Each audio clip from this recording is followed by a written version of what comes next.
Krishna, Prabhuji. Hare Krishna. Happy to see you all again. Okay, so I will just start off with a small recap from the last Sunday session, which was chapter 4. Chapter 4 was all about transcendental knowledge. So in this chapter, Krishna is actually giving the knowledge on why he is appearing in this material world. Because Supreme Lord Krishna, he does not belong to this material world. He is eternally present in his spiritual world, which is called Vaikuntha or Goloka Vrindavana. So then the question arises, why at all he should come in person to this material world? Why he should take avatar or incarnations? So for that, in the chapter 4, he is giving reasons. Main reason being to establish religion whenever irreligiosity becomes prominent. And he also comes to protect his devotees. So these are, in broad, 3 reasons why the Supreme Lord advanced in this material world. And he also talks about what is it that someone is going to achieve when he properly understands both the Janma as well as the activities or karma of the Lord, the transcendental nature of both Janma as well as karma of the Lord. So Krishna says the result when someone understands it in absolute terms is that the person need not take rebirth again in this material world.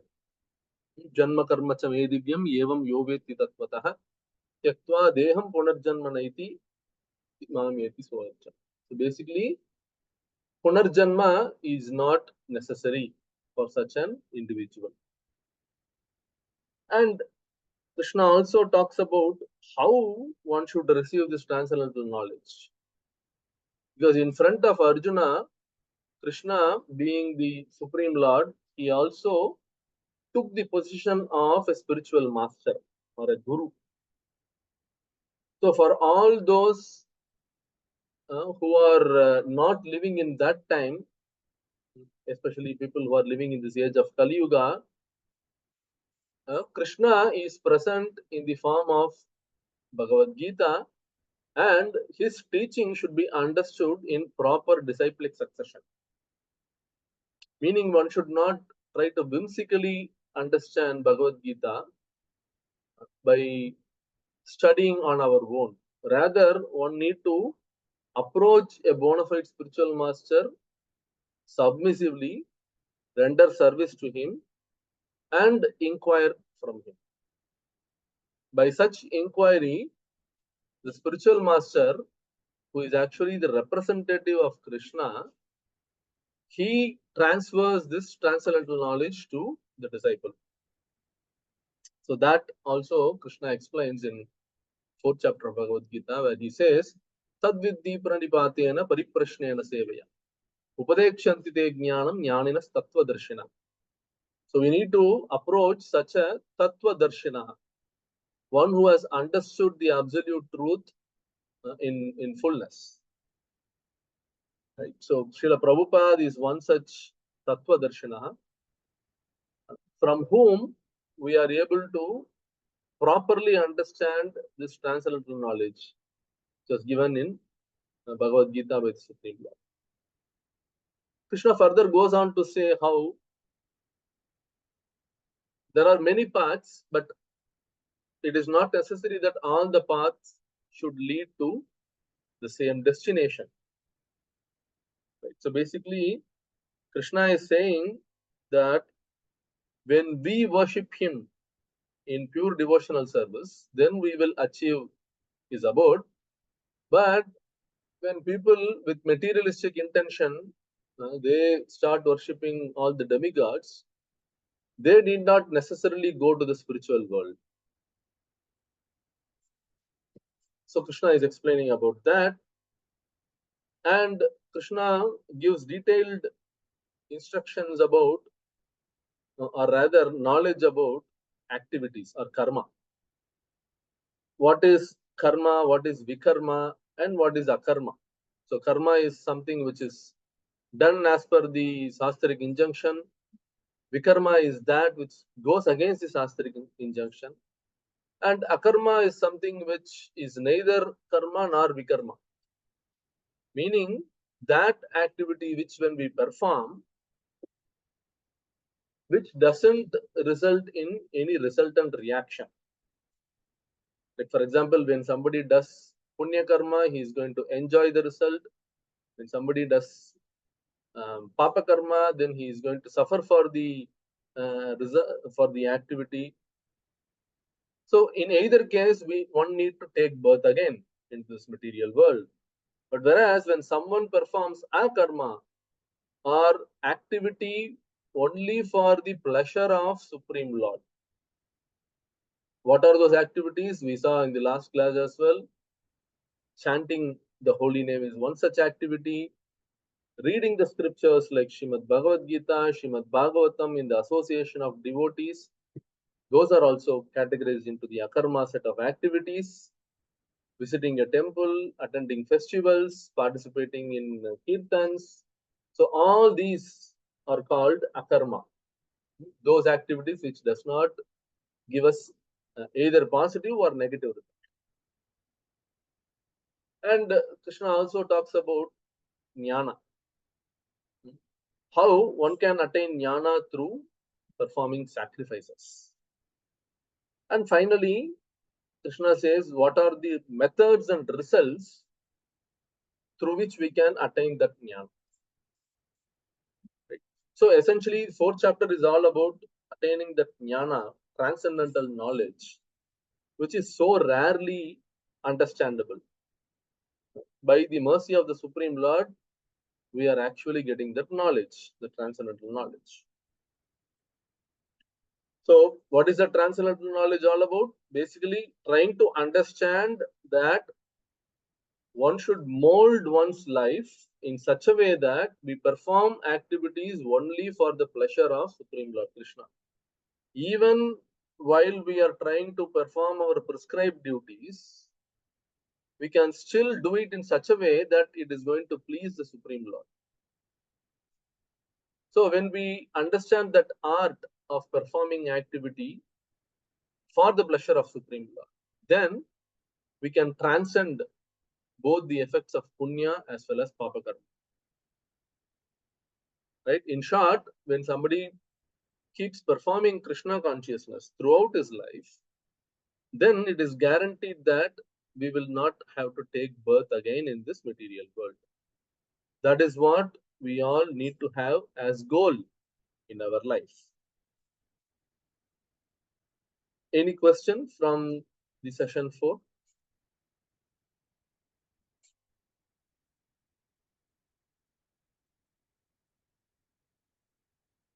Okay, so looks like the session was clear. Let me proceed with chapter number 5.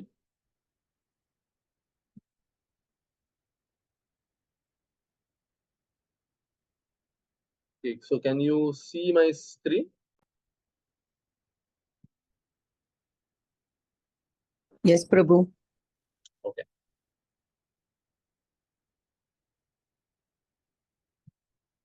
Okay, so I am putting it in the presentation mode.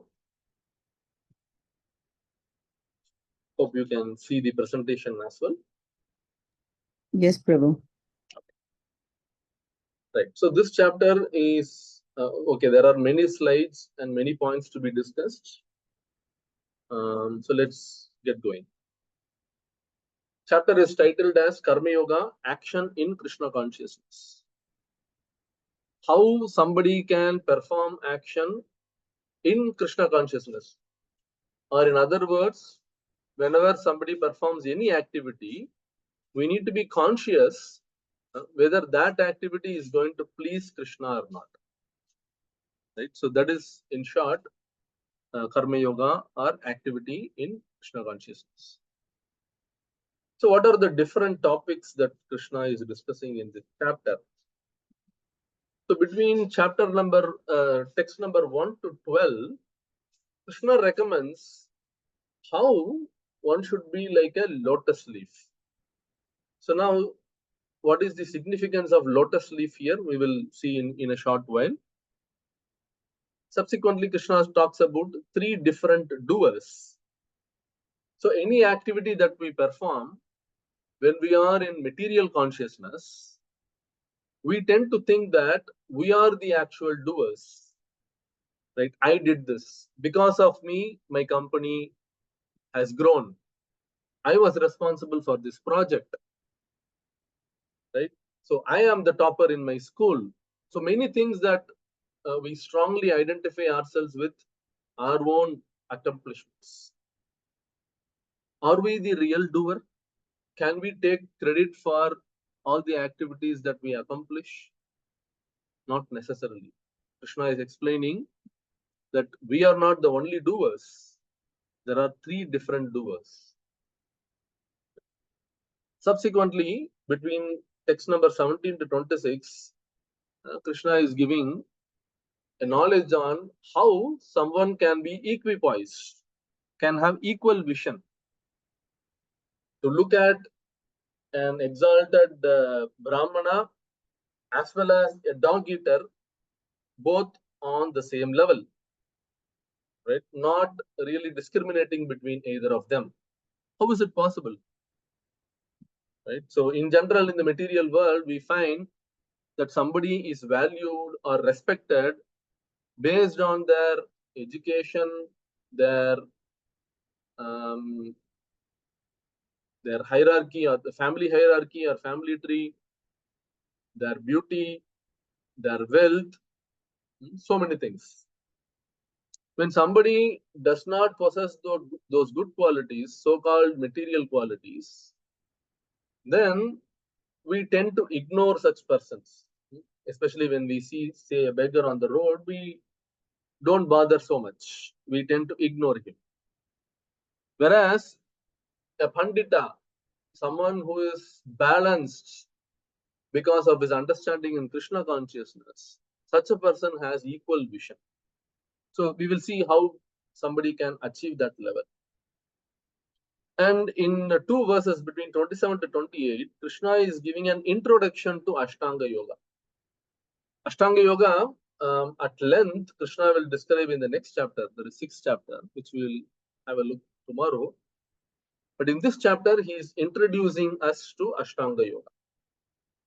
And finally, in verse number 29, so this is a short chapter, only 29 verses. The last verse of this chapter, Krishna says how somebody can actually achieve peace, even when we are in this material world. Because this material world is supposed to be filled with miseries. It is called as Dukkhalayam. But in spite of remaining in this material world, one can be peaceful and happy. How is it possible? Verse number 29 gives that knowledge. Bhoktaram yajyatapasam sarvaloka maheshwaram suhridam sarvabhutanam nyatmamam shantim richati. So how we can achieve that shanti? Everyone are after that shanti. In this modern world, there is no shanti. Right? Even if somebody would want to lead a peaceful life, like for instance, Indians or India as such, we are actually non-aligned to either the Western world or the Eastern world. Right? So we don't want to be partial to anyone. We don't support any particular faction. There are different factions going around the world. Right? We have the Islamic groups in the Middle East, and then you have the Western ideologies in Europe and America. Then you have the Russian communist philosophy. You have the China and the Asia Pacific who have different philosophies. India has always been trying to be balanced, but we are not let alone in this world. How can you be remaining as an equipoised or equibalanced country? No, you are supposed to be supporting one faction. So like that, we are being forced, even though we want to remain as a peaceful nation, but still we are being forced upon. So how can somebody remain peaceful in this material world? So that is the formula which Krishna talks about at the end. So we'll get going. There are many slides to be shown here. I will probably navigate through them a little quicker. Okay, so be like a lotus leaf. Verse number 5.10, he says, one who performs his duty without attachment, surrendering the results unto the Supreme Lord, he is unaffected by sinful action, just like how a lotus leaf is untouched by water. How many of us have seen water on the lotus leaf? Has anyone seen lotus floating in a Yes, pond? Prabhu. Yes, Prabhu. You have noticed the water droplets on top of the lotus, Mataji? Yes, Prabhu. Right. So what is it that you identify?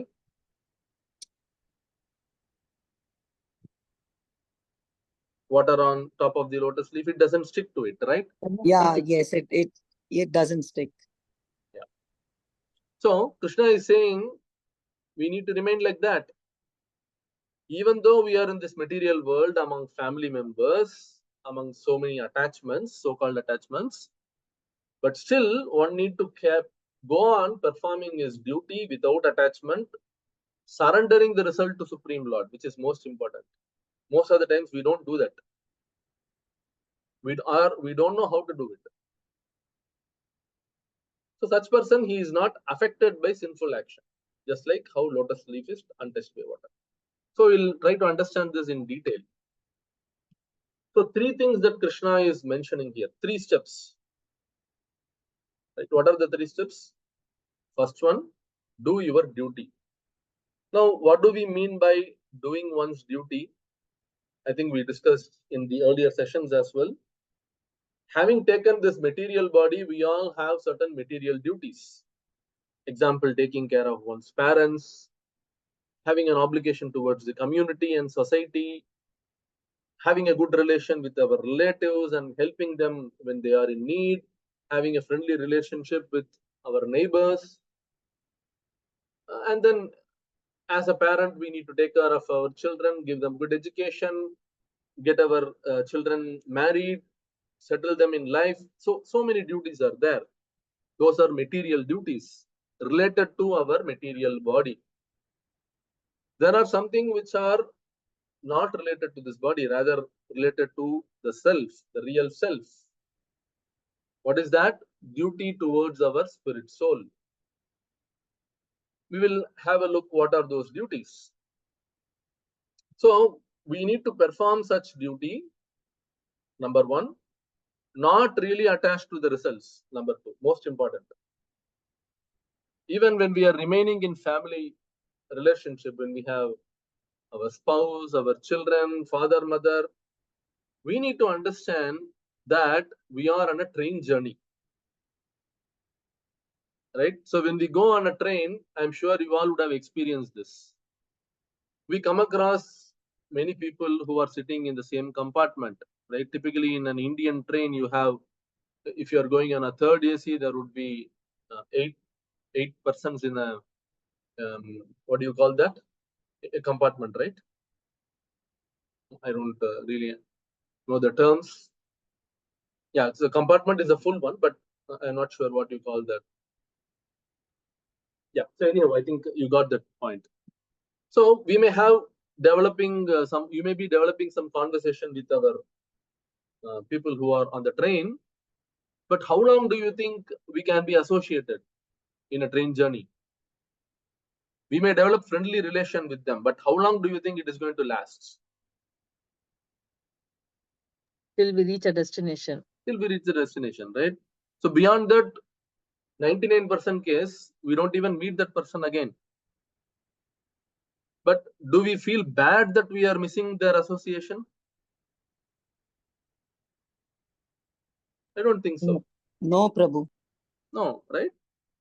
So scriptures say that if you compare to The whole existence of the spirit soul, like we are existing from time immemorial, millions of lifetimes back we came into existence.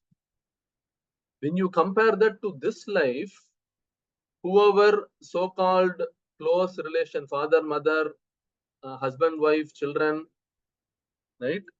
We are having that relationship only for 30, 40, 50 years, isn't it? When you compare that to the millions of lifetimes that we pass through, and probably many thousands or millions of lifetimes that we still need to cross through, how valuable is that? Can't we not equate to the train journey? The persons whom we are meeting in a train, we hardly meet them for a fraction of hours. Similarly, from our whole material existence point of view, our association with our present family members is only for a short period of time. But because we are so bodily attached, we are giving so much of importance to that. Agreed that we all are duty bound. We need to be performing our family duties.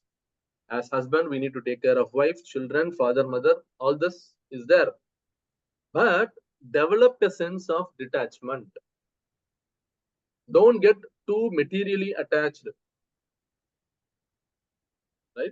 So that is number two. And finally, controlling the senses. Right? So why somebody performs sinful actions? Why somebody is not affected by sinful actions? As long as he can put his senses under control, so there is no question of indulging in sinful activities. So these are the three steps. We will get a little bit more detail into each one of them. Okay, so how can we, this is addressing to the first point, doing one's duty. How can we do our duty to the spirit soul? We need to engage in the Supreme Lord Krishna's service. So these are what in ISKCON terms we call as ABCD of spiritual life. A for association, like in this group we are 30-40 devotees who are hearing about Supreme Lord Krishna's instructions from Bhagavad Gita. We are hearing about Krishna. So this is what we do in association of devotees. We only talk about Krishna or Krishna conscious practices. So performing your duty, you need to associate with devotees of Lord Krishna. Number two, we need to study Bhagavad Gita. Be for Bhagavad Gita. Right? So this is our foremost duty. We have studied so many materialistic books, history, geography, science, chemistry, so many books that we studied. For what? What is it that we achieved? Or what is it that we are going to achieve at the end of this life? Why not read something which is going to be ever useful for us, which is going to come along with us? So study Bhagavad Gita as it is. See, for chanting. So we know that chanting is this Yuga Dharma. In Kali Yuga, the process for this Yuga is to chant the holy name of Lord Krishna. Why can't we chant this holy name? Hare Krishna, Krishna Krishna, Hare Hare, Hare Ram, Ram Ram, Hare Hare. When we continue chanting, it is going to remove all the kleshas, all the miseries in this world, and it is also bring us a lot of auspiciousness. So Kleshagni and Shubhada. A for association, B for Bhagavad Gita, C for chanting, and D for diet. So when we say diet, I think in the previous class I was introducing you to offering foodstuffs for Krishna. You prepare nice foodstuffs, but before eating that food, why don't you offer it to Krishna? Because Krishna is mercifully going to remove all the sins from that food. So we all follow so many diets, right? I abstain from carbohydrates. Somebody may say I abstain from fruits and vegetables. I only eat proteins. So many diets that people follow. But what is a diet for a devotee? diet for a devotee is that he will eat only prasadam, as much as possible, at least to start with. So daily you offer some fruits or some water or some juices to Krishna, or if you're preparing nice rice dal sabji or sambar or rasam, you can offer that by putting tulasi on top of the foodstuff. So that is real diet for a devotee, right? So by following all these, so what is it that we are achieving? We are actually performing our duty towards the spirit soul, which Krishna is talking about in this verse, right? And be detached from the result.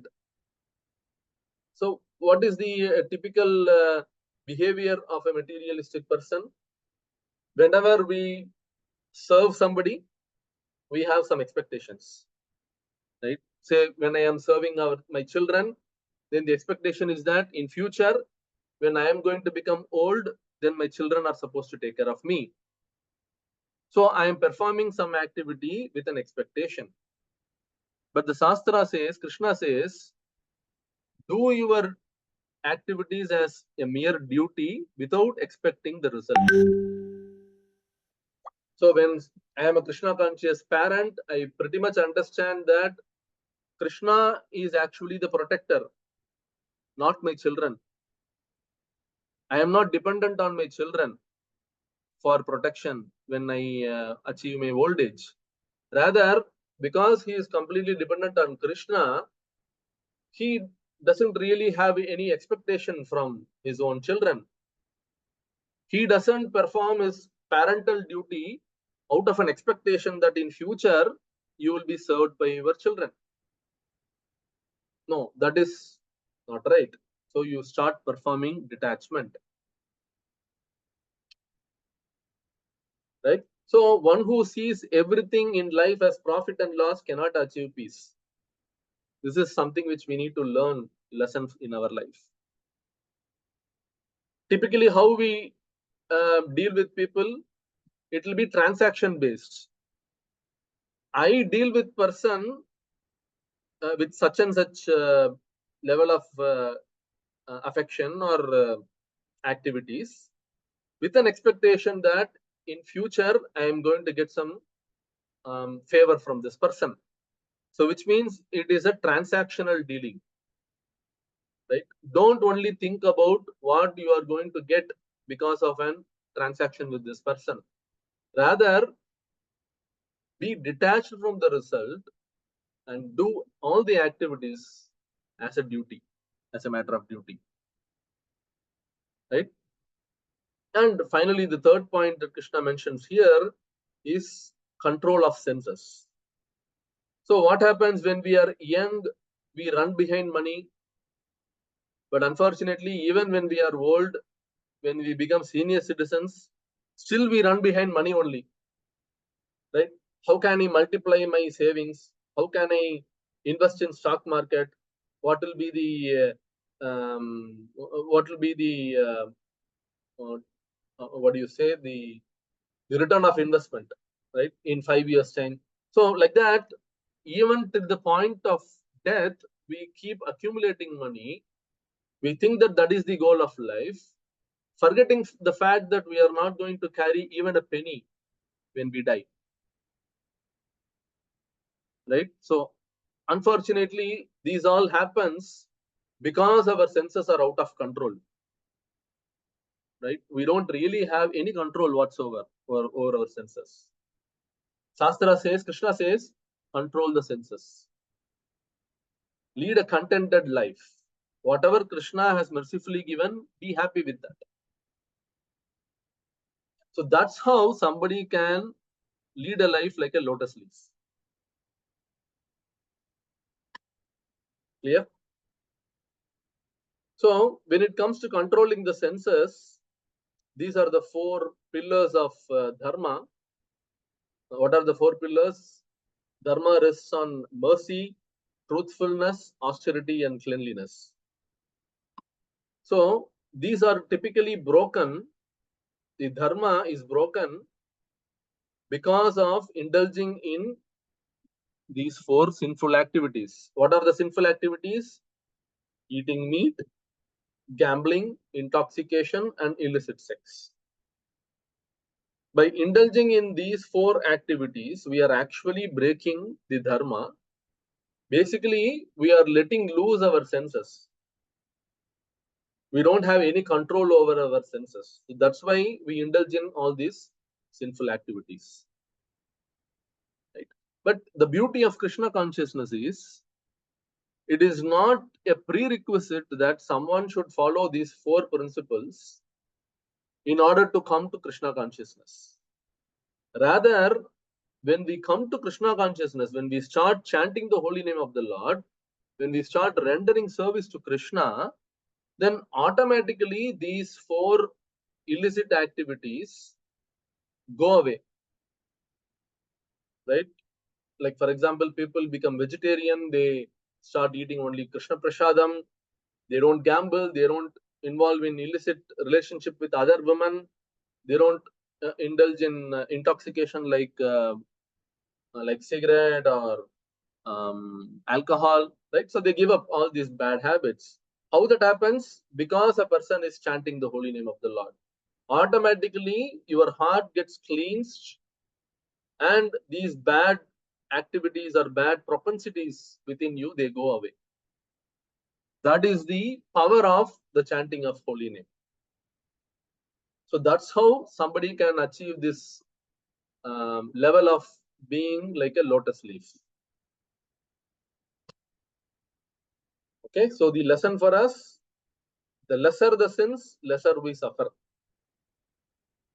Right? So we need to be mindful of the fact that, are we sinning in this life? If so, then let's try to take measures so that we avoid such sinful activities. So then Krishna introduces us to 3 doers. Right? When the embodied living being controls his nature and mentally renounces all actions, he resides happily in the city of 9 gates, neither working nor causing work to be done. So, the city of 9 gates, what is it? We will have a look into it in the coming slides. But basically, what Krishna is saying here is, even though we are in this material body, in this material world, when somebody understands this fact that he is not the real doer, then for such a person, whatever activities that he does, he is not going to get any result from it. He is not going to get any resultant reaction from the activities. How? We will have a look now. So in this verse, Krishna talks about city of 9 gates. What are the city? What is the city of 9 gate? Nothing but our body. So our body, we have 2 ears, 2 nostrils, 2 eyes, mouth, genital, and anus. All put together, it's called the city of 9 gate. So we take position in the city of 9 gate. We as in the spirit soul. But we have all the facility to enjoy. Is that the purpose of living in this body? Is that the real purpose of taking human form of body? No, that's not the real purpose. Right? The real purpose is to understand the supreme truth. So how do I acquire this city? Based on our desires. Why did I get this body? Why did I get a man body? Why did I get a woman body? Why was I born rich? Why was I born with so many sinful habits? It's all based on our previous vasanas, previous desires. Right? That's what we call as karma. And what is its nature? These material desires, it grows and grows, and at some point we don't have any control at all over our desires. It keeps growing. Like, for example, when we were child, we are only attached to toys. Do you think when the child grows up, it has so much of attachment to the toys as the child was having when she was young? No. right? So the desires keep growing. Now the child no longer is satisfied with a toy. It wants a real car, right? When the child becomes an adult, the adult wants a real car. So what the adult does, it goes, studies, gets into a job, earns money, buys a car. But the desire doesn't stop there. He wants more and more money. For what? For leading a happy materialistic life, buying houses, buying more costlier car, right? So the desires keep growing. It no longer is under our control. Why is it so? Because we don't understand that we are not the real doers. In Bhagavad Gita, Krishna is talking about three doers. Who are the three doers? One is the soul or the Jivatma. What is the role of a soul? It desires for happiness, right? So I get into sinful or pious reaction because I desire. I wanted to enjoy this woman, because of which I am actually doing a sinful activity, right? So basically, the desire of the soul or the jiva is one of the doer, but that's not the only doer, right? But by wrong understanding that I am the only doer, we think that I am this body. So this city is what I am. Unfortunately, we fail to understand that we are the spirit soul, right? So Jivatma or soul is only one of the doer. And what is the role of a Jivatma? Only to desire. The sanction has to come from Paramatma or the super soul. Paramatma or Krishna in the form of super soul is sitting in the heart of all living entities. He understands the desire of individual soul, and if we deserve based on our past karma, then the super soul or Paramatma sanctions it. So I may be desiring to buy a bungalow in East Coast Road, but not necessary that I should be able to get or buy one bungalow in East Coast Road in this lifetime. Because Krishna knows, he knows what is it that I deserve. Maybe from our past karma, I don't deserve such a bungalow. So whatever you try in this lifetime, you will not get it. Because Paramatma has not sanctioned. And man proposes and God disposes, right? We heard this in our childhood as well. So basically, how does the God dispose? Based on our desire and our past karma. We may be having a desire, but if we don't have a good karma, then we will not get it. It's like that, right? So the life lesson for us is, don't blame the Lord. He is only the facilitator. It is us or the Jivatma who desire. The Lord is only fulfilling our desires or sanctioning our desires. Right? And there is also one more doer here. That is nothing but the material nature. Material nature is that thing which actually created the entire material world. Whatever we see in this world, nice gadgets, nice computers, nice cars, nice house, everything is manifestation of material nature. So the material nature actually gives us all the facilities, which is getting sanctioned by the Supreme Lord based on the desire of individual soul. So these three are the doers. So any activity that we perform, we are not the only doers. Unfortunately, we think that we are the doers, because of which we tend to get into a lot of complications, right? When certain activity is not done or we are not able to accomplish, then we feel really bad. How is it that I am not able to achieve this, right? So recently we all knew about the NEET controversy, NEET examination for the MBBS exams, right? So many of them clear the examination, whereas many of them, they don't clear the examination. Why is it so? Is it because that only because of one's own endeavor or effort that a person is able to clear such entrance examination? No, not necessarily. I may be so qualified or educated. I may be able to remember many things, but still not necessary that I should clear an examination. Unless the Supreme Lord sanctions and the material nature facilitates, we will not be able to achieve any activity or any karma, right? So three doers are always there. So when someone understands this fact that we are not the only doers, then he comes to this stage. Vidya Vinaya Sampanne Brahmane Gavi Hastini. What does it mean?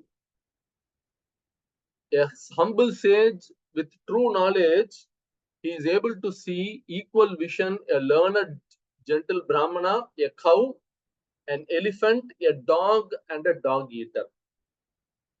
He sees everyone on equal platform. How can somebody consider a Brahmana and a dog eater on a same platform? How is it possible? It is possible because he understands that everyone are part and parcel of the Supreme Lord Krishna, and whatever accomplishments that one may have done, like for example, a Brahmana becoming a great Pandit or a dog eater indulging in sinful activities, it is all because of a combination of three doers. A Brahmana, he had the desire to become a Brahmana, the Lord sitting as Paramatma sanctioned, and the material nature also provided facilitation.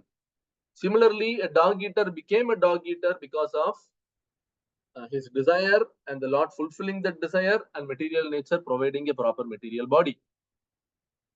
So when somebody understands this fact, then he is able to see everyone on an equal platform.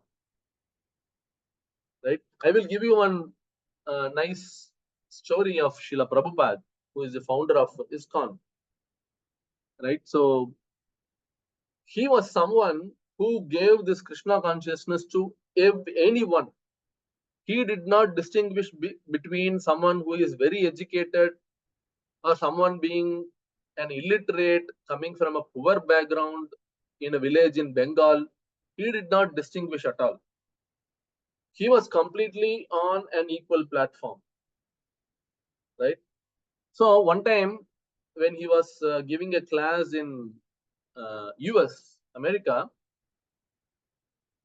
a drug addict person who was shabbily dressed, completely with beard all around his face, with a matted hair, no, he actually came to the temple when Prabhupada was giving a class. And in his hand, he was actually having toilet paper. So when Prabhupada was giving a class, devotees who were attending that class, they felt disgusted. How come when such an elevated person like Prabhupada is giving a class, such a shabby looking person could come in and disturb the class? So they were feeling really uncomfortable. They went and spoke to Prabhupada. Prabhupada, can we throw this man out of this place? Then Prabhupada said, no, wait. Just check it out why this person has come. What is the reason for him to come? So then this person said, I came here to give this toilet paper for your Lord. So then this devotees, they thought, what is this? Such a shabby looking person giving a toilet paper, bunch of toilet paper for Lord Krishna? What is this utter nonsense? So they went and told Prabhupada anyhow. Prabhupada said, that's great. Just bring this person in and let him give whatever he wants. So Prabhupada let that person in. He came, he went straight into the altar and gave that bunch of toilet paper to the pujari, and he went out. So Prabhupada because he had that equal vision, he was able to put on the same level a person who is probably like a dog eater and a person who is well behaved and being a devotee. He was able to place both of them on equal platform because he had that vision that Krishna consciousness should be distributed to anyone and everyone, not really showing any partiality whatsoever. So if this person wants to give toilet paper to Krishna, let it be. Krishna will accept it happily. Right? Eventually, that person went on and he also became a devotee, I believe. Right? So that is something which we need to learn from these exalted devotees. How can we remain equipoised and well balanced whenever we approach people from different walks of life? Right? So we need to have this understanding clear and we need to practice it practically in our life. Right? So equal vision, what is the effect and what is the implication? The effect is that when somebody has that equal vision, he can see very clearly the three doers. He understands that I am not the only doer. I am not the only achiever. Lord has to sanction and material nature has to facilitate. And he sees the presence of the Supreme Soul in all the living entities, not just in the Brahmana's body. Even when somebody is a dog eater and he faces a dog, he sees the Lord in his heart as Paramatma. So that is the effect of someone who sees on an equal vision. And what is the implication on self and on seeing others? On self, the implication is that he becomes naturally tolerant. Right? So when we have that equal vision, when we understand that we are not the doer, then obviously we become tolerant. When somebody chastises us, somebody criticizes us, or we don't get the necessary name and fame for all that we achieved, we are not disturbed, we are not bothered. We become tolerant. And we develop genuine kindness. Right? So we become compassionate to all the living entities. We don't discriminate living entities. Right? And we give up unrealistic expectation from ourselves and others. There is no expectation at all. See, generally in material relationship, I do this and you do this to me. So there is a level of expectation we always have, isn't it? But when somebody is on a Vidya Vinaya Sampanne platform, then there is no expectation for it. And what about when somebody sees others? He sees all the living entities as real brothers. How is it possible? Because he is able to perceive the Supreme Lord sitting as Paramatma in all the living entities. In the living entity of a cheetah, or in the man's body, or in a yogi's body, the Lord is sitting as Paramatma. So he is able to perceive everyone on an equal level. Right? So that is about the second section of this chapter. And coming to the third section, this is where Krishna gives introduction to the Ashtanga Yoga, which he will elaborate in detail in the 6th chapter of Bhagavad Gita. But in 5th chapter, Krishna says, in these verses, 2 verses, Krishna says that when somebody is doing Ashtanga Yoga or Dhyana Yoga, he needs to go to a secluded place or a forest. And in a forest, he needs to perform severe tapasya.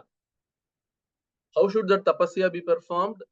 He should meditate by sitting firmly in a kusa grass, and he should not close his eyes. He should neither open his eyes. He should keep it half open, focus on the tip of his nose, and try to meditate on the Supreme Lord within his heart. This a Dhyana Yogi has to perform for hundreds of thousands of years. So that is a prelude to Dhyana Yoga, which Krishna gives in this section of 5th chapter of Bhagavad Gita. right? So then Krishna goes to the next section. This is about peace formula, right? So basically, Krishna says here three things: Bhoktaram Yajnatabasam, Sarvaloka Maheshwaram, Suhridam Sarvabhutanam. So he says that Krishna is actually the benefactor of all the yajna or all the sacrifices. Whatever sacrifices that we perform, the intention is to please Krishna, right? So he is the Bhokta. And he is the Sarvaloka Maheshwaram. For all the living entities in this world, in this material world, he is the controller and he is the well-wisher. He is the Suhrida, friend of all the living entities. Suhridam Sarva Bhutanam. For all the living entities, Krishna is the real friend. Right? So we need to understand this. So what is the better understanding of this? We will get into the details here. So basically, I think that I am the enjoyer, but that enjoying tendency would bind me to the cycle of action and reaction. When my intention is to perform activities so that I can enjoy, then I am again bound up into the cycle of birth and death. But when we understand this peace formula which Krishna is giving here, Krishna says that he is the real enjoyer. He is the Bhokta. So then when we start performing activities to please Krishna, then we are no longer bound up into the cycle of action and reaction. Right? So that is the most important life lesson from this section. And then he says, Sarvaloka Maheshwaram. Right? So Krishna is actually the greatest. There is no one who is above Krishna. So Krishna is called Adi Devam. He is the Adi or the origin of all the other devatas. He is the supreme proprietor of all the planets and demigods. Right? So he is the Sarvaloka Maheshwaram as mentioned in this verse. So when we understand this point that Krishna is Sarvaloka Maheshwaram, then we clearly understand that we are only the temporary owners. We think that we own this 2-bedroom house or apartment. We are the owners of our own family members, wife and children, right? So they all belong to me. So these are all temporary designations, but the real owner is Supreme Lord Krishna.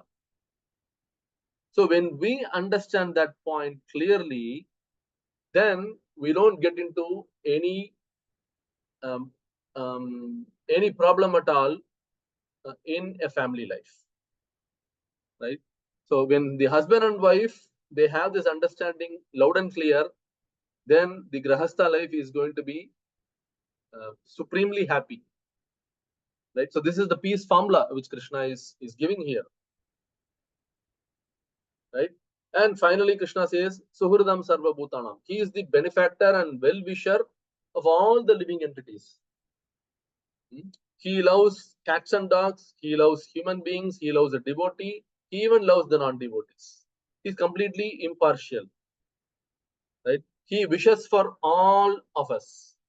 He wants all of us to understand the goal of this life and achieve perfection in this life, right? That's why he is called the real friend. So the life lesson is that if everyone is Krishna's friend, then how can someone be my enemy?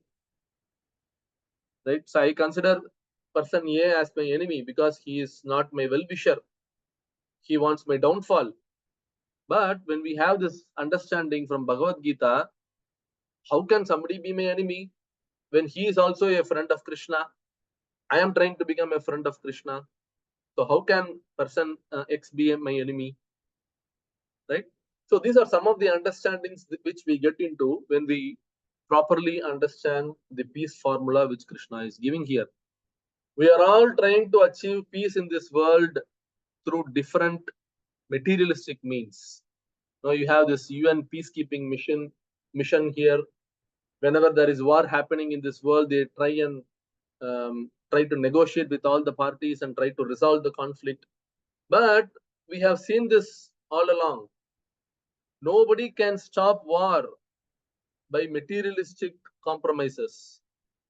War can be stopped only when the leaders of the society have this understanding that Krishna is the supreme enjoyer, Krishna is the supreme owner. We are all servants of Lord Krishna. When the leaders of the society have that understanding, only then we can have a peaceful world. Otherwise, we cannot have any peace. This is something which we need to understand. For instance, when you come to ISKCON, you find people from different walks of the society. You find a Chinese, you find a Russian, you find people from Ukraine, you find people from Chinese Taipei or Taiwan. Now, if you look into the world affairs, you clearly understand that these people from Russia and Ukraine, they are dead against each other. They want to kill each other. They don't even want to see the face of the other parties, right? But over here, you find in ISKCON that a person coming from Ukraine and a person coming from Russia, they are happily serving the Supreme Lord Radhamadava. How is it possible? Because they understand that Krishna is the real enjoyer. He is a real owner. He is a real parent. He is the father of me and he is the father of this person from Russia as well. So how can I have an enmity with this person? He's supposed to be my brother, even though he's sitting on the other side of the fence. Right? So we get that strong understanding when we have this knowledge from Bhagavad Gita. That is the real formula for maintaining peace in the society. By artificial means, by materialistic ideas and ways and means, we cannot achieve peace in this material world. Right? So in this context of Krishna being the real friend, I would like to narrate a small story here. Right? So there was a temple of Supreme Lord Krishna, a pretty old temple, and that was being maintained by a person who was sincerely trying to maintain the temple. He was a cleaner. He cleansed the temple sincerely, and he was trying to provide all the offerings to the temple. So it so happened that this person, this cleaner, he went and approached the deity, Lord Krishna, and he started speaking to Lord Krishna in the form of deity or idol. Oh, so he said, "Oh Krishna, you seem to be standing in this position. No, you are having this flute, you are standing cross-legged. I'm actually feeling bad that you have to do this all along. No? If I were in your position, I would feel, my legs would start paining. No? I would like to take some rest. So, in your position, I am giving you this suggestion. Why don't you take some rest for some days? Rather, I will take your position. I will stand in your place in the deity room, and you make me as Lord Krishna, and I will serve the purpose." So then Krishna said, "Yeah, that's a wonderful idea. I will also get some rest. So you come over here, you stand in this position, but I will put one condition here. So when you are standing in this place, you should not open your mouth. People may come and go. They will have a lot of petitions. They will have a lot of recommendations. So you don't listen to anything. You don't execute anything. You simply hear to their stories."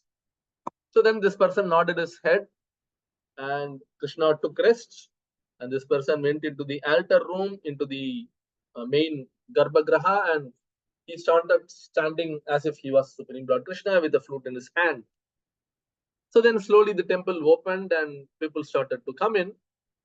The first person who came in there was a wealthy businessman.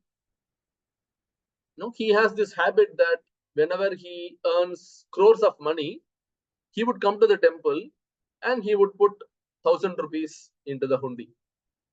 Just like we find in modern days as well, Mukesh Ambani, for instance, whenever he earns money, he goes to Tirupati Balaji temple and he puts in the hundi 1 crore or 2 crore rupees, right? So which is nothing like for him. 1 crore or 2 crore is like 5 paisa for a Mukesh Ambani, right? So this businessman, he used to do that. So that day he went there to the temple. He thanked the Lord Krishna, but actually the sevak of the temple, he was standing as Lord Krishna. He was listening to him. So the businessman said, "Oh Lord Krishna, thank you so much. I am putting this 100 rupees in the hundi. Please make my life successful. I want to earn more. So give me that benediction." So like that he spoke and he left. So when he left, he actually forgot his purse. He had in his purse thousands of rupees. Somehow he forgot and he left that place. Next came a devotee of the Lord, a sincere devotee of Lord Krishna, who has been coming to the temple without any materialistic intention. His intention was only to preach Bhagavad Gita to all the people in his village, and he wanted to serve prasadam to them, but he didn't have money. So he came to the temple. He was praying to Lord Krishna, "Oh Krishna, I wanted to sincerely represent you. I want to spread this Bhagavad Gita knowledge to everyone. Many people are coming to my home, but I am not able to serve them. I don't have money. So you please bless me with whatever is required so that I am able to make nice prasadam to them and give them." So then this person was listening to it. And then this devotee, he accidentally saw that purse lying near the hundi. So then he opened that purse and he saw that it had thousands of rupees. So he was quite happy. He thought that Lord Krishna actually reciprocated to his request. "Oh, you are so merciful, Lord. I will definitely take this money and I will use it in your service." So he took that purse and he went away. So then came a person who was actually a fisherman. He was the third person in the list. So he has this habit, whenever he goes for fishing, he used to come and pray to Lord Krishna. So in that manner, he came to this temple and he started praying, "Oh Krishna, please bless me that I go on fishing and I get a lot of fishes so that I can make nice money." So he was praying like that. So in between, what happened? This businessman who lost his purse in the temple, he went and reported this to the king. So the king sent his soldiers along with the businessman to this temple to find the thief. So the king came here, he found that the purse was not there, and then the soldiers, they searched all around the temple and they saw only this fisherman standing in front of the Lord. They thought that it was this fisherman who actually stole the purse. So then they spoke among themselves and finally they decided, "Let's arrest him." So then the soldiers went and arrested the fisherman. Did the fisherman really steal that purse? He didn't. They misunderstood and they arrested this fisherman. So now this person, this servant of this temple who was standing as Lord Krishna, he witnessed this whole episode. He thought that something wrong is happening, so I need to intervene and I need to correct this situation. So he started to speak. He started to tell the businessman that, "Hey, hang on. This fisherman is an innocent fellow. He did not steal the purse, but rather it was this person who came 10 minutes back. He took your purse and he is staying in the street. You can go and arrest him." So then the businessman, he left this fisherman. He apologized to him and then he left that place and he went and arrested the devotee of the Lord. So this happened, and at night, this servant of the Lord, he went and gave a report to Lord Krishna, who was taking rest inside the temple. So then Krishna asked, what did you do? What happened today?" So then this person proudly said, "Oh Krishna, you know what? Some injustice was about to happen and I intervened and I corrected the situation." And Krishna said, "What did you do?" Then he narrated the whole incident. Then Krishna, he put his hand on his head and said, "What the hell did you do?" Then this person thought, "I did what I was supposed to be doing. Injustice was supposed to be happening there, and I was trying to prevail dharma here. So I didn't do anything wrong." Then Krishna said, "No, you did not understand the real scenario because you don't know the past, present, and future. I know the past, present, and future of all the living entities." So then Krishna started giving the right explanation. Krishna had this intention that this businessman, who was a kanjus actually, he was not spending so much for the Lord, he only spent 1,000 rupees. So Krishna wanted to take a lot of money from this businessman so that this businessman will get purified of all these sinful activities. So he wanted to take the money from the businessman and give that money to the Brahmana, so that the Brahmana or the devotee, he would use that money nicely in the Lord's service. Anyhow, the devotee is not going to incur any karma out of it because he is doing only devotional activity. So Krishna thought that by involving this money and giving it in the hands of the devotee, that is being spent in a nice way. So he wanted to purify the businessman and he also wanted to help the Brahmana. Now the servant asked, "What about the fisherman? He was an innocent fellow. He did not steal the money. Why did you punish him?" So then Krishna said, when that fisherman would venture into the sea, today he is going to face a rough sea and he will never return back. He will probably die. So I wanted to ensure that the fisherman doesn't venture into the sea today. By putting him behind the bars, the fisherman cannot venture out. So I can also safeguard the fisherman. So I wanted to do good for the businessman, the Brahmana, as well as the fisherman. That was my intention, but unfortunately you spoiled the whole thing, and the fisherman would probably venture into the sea and he will die, and you arrested this Brahmana who had all good intentions, and you did not help the businessman as well. So who is the real friend here? Supreme Lord Krishna. But we don't understand. With our tiny little brain, we think that we are actually helping people, but Krishna, being the real friend, Suhridam Sarva Bhutana, he does good for every one of us.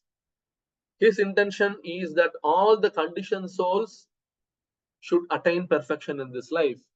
He is wanting to help all of us. When we understand Krishna's plan, then we don't intervene in his plans.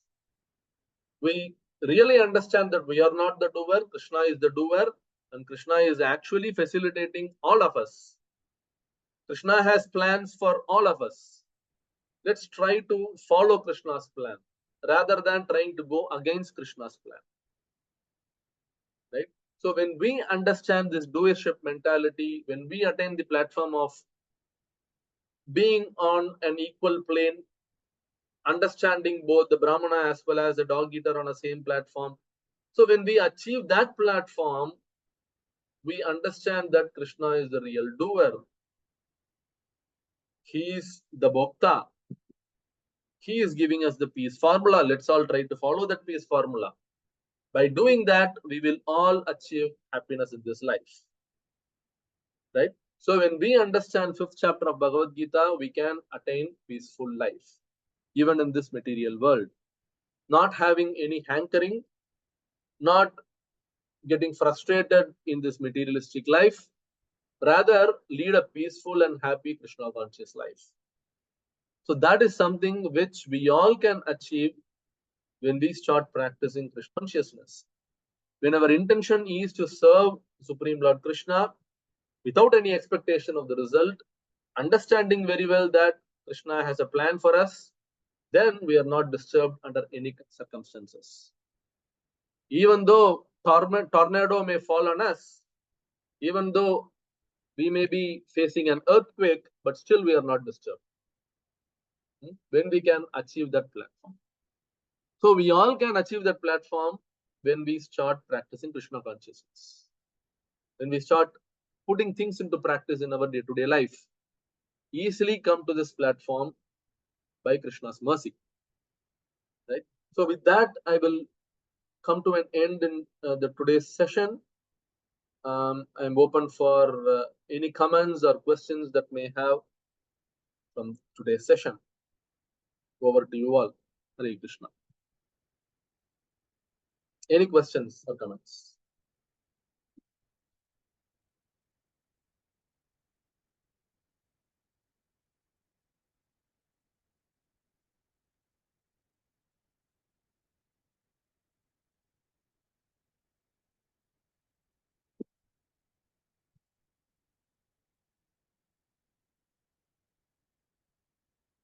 Yes, Jai Shri Mataji.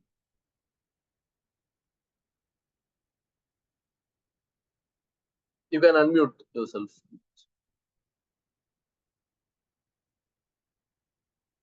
Okay, Namaste Guruji. Hare Krishna. Hare Krishna. And I'm sorry to say, I raised my hand at the end of that 4th chapter also, when you said that if you have any doubt, raise the hand. Oh, okay. So you have a Uh, question from the 4th chapter? No, it's not about the question of 4th chapter. Okay. I have heard many these kathas, Mhm. I have attended many discourses and all. Okay. So everybody is saying running after money, running after money. Mhm. But for the life, we need money. Right. For eating, we need money. For if I wanted to donate, I have to earn a lot. Right. So I have to run after money. If I want to help the poor, I had to earn a lot. So I have to run after the money. So is it wrong or how it is? Okay. So from this If chapter, I and want to give education also, today, as you know, it's in lakhs, 40 Right. lakhs, 80 lakhs. So I have to run after money. So how it is? Right. So you said you heard many lectures or presentations. From the presentation that we saw from chapter 1 to chapter 4, do you find anywhere Krishna saying that don't earn money? No. No. Right? Krishna is rather saying do your prescribed duty, isn't it? Yeah. So to Arjuna, when Arjuna said, I would rather go and beg on the street rather than fighting this war, Krishna said, no, no need to go and beg.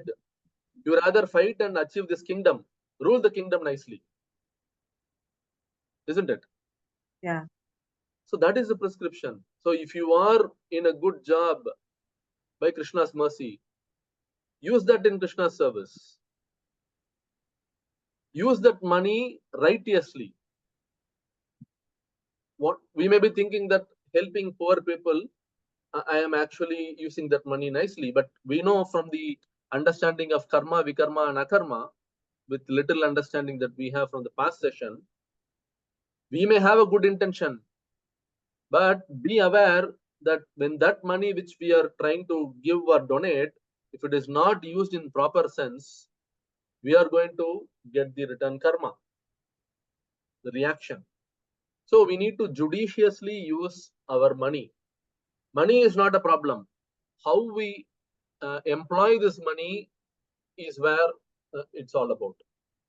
We need to use it judiciously for our own self-maintenance and for Krishna conscious purposes. You can earn in crores and you can give as much as you want to Krishna. You are not going to get any karma out of it, right? So as long as you can actually judiciously use that money in the Lord's service, right? Taking the guidance of a proper authority, then money is not a problem.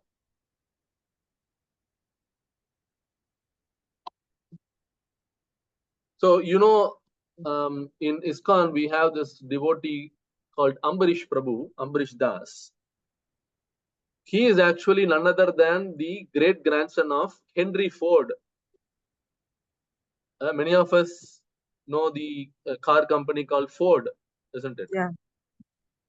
The owner of Ford, or rather the business owner of Ford, even till date, he is actually a devotee of Srila Prabhupada, disciple of Srila Prabhupada. He earns in millions and billions, but uses the money judiciously. He is the one who is actually building one of the largest temple in Mayapur, India. The temple is called Temple of Vedic Planetarium. Largest temple in the world, right? Srila Prabhupada gave his instruction to this person, the devotee. So he took it so seriously. He is running the business, he is earning a lot of money, and he is using it in the Lord's service. Right? So like that, we can earn money. Earning money is not a problem, but how we are using that money is what is most important. Is that fine, Mataji? Yeah. Yeah, I got it. Thank you. Hare Krishna. Anybody else has any questions? Hare Krishna. Hare Krishna. I am from Hyderabad. My name is Hare Nitin Desai. Hare Krishna, Prabhu. Yes. Sir, I think probably I may be wrong, or I think how we earn the money is also important. By earning money in by wrong ways and then donating. Yeah. Rather, you earn minimum, you donate something. If you cannot donate, just keep praying. And is that also a right path or right thinking? If you can kindly clarify, please. Sure, definitely. That is very important. We need to be cautious of how we earn money. That is absolutely true. But one problem, especially in Kali Yuga, is we may have a really good intention. Like, for instance, I am working in a software company, right? So I may be thinking that I am earning earnestly. I am working my job 9 to 6, and at the end of the month, I am getting my salary. And my company is also listed in the stock market. And I am not doing anything wrong by working in this company.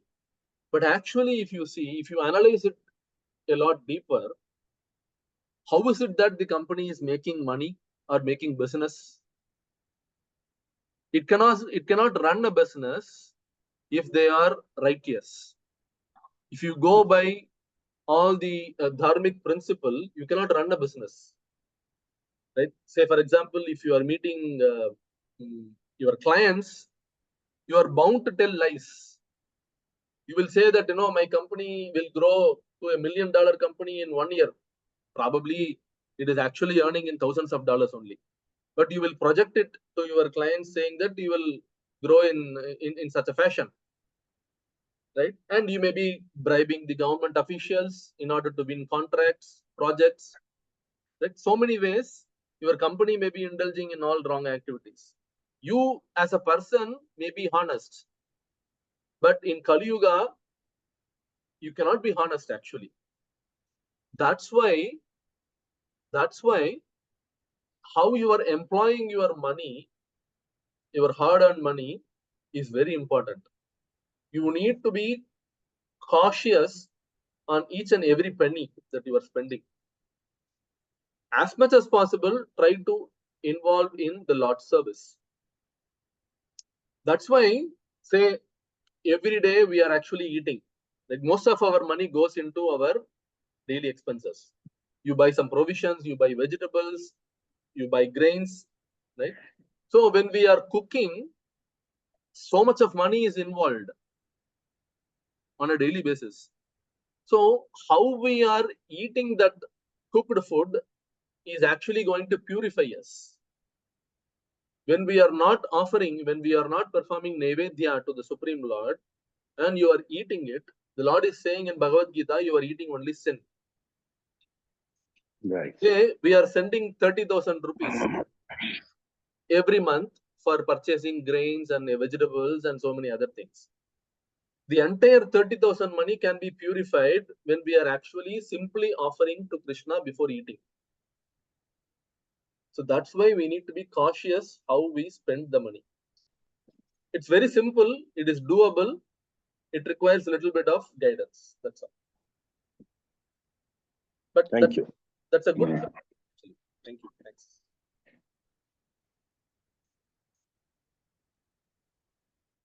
Okay, so anybody else with any other questions?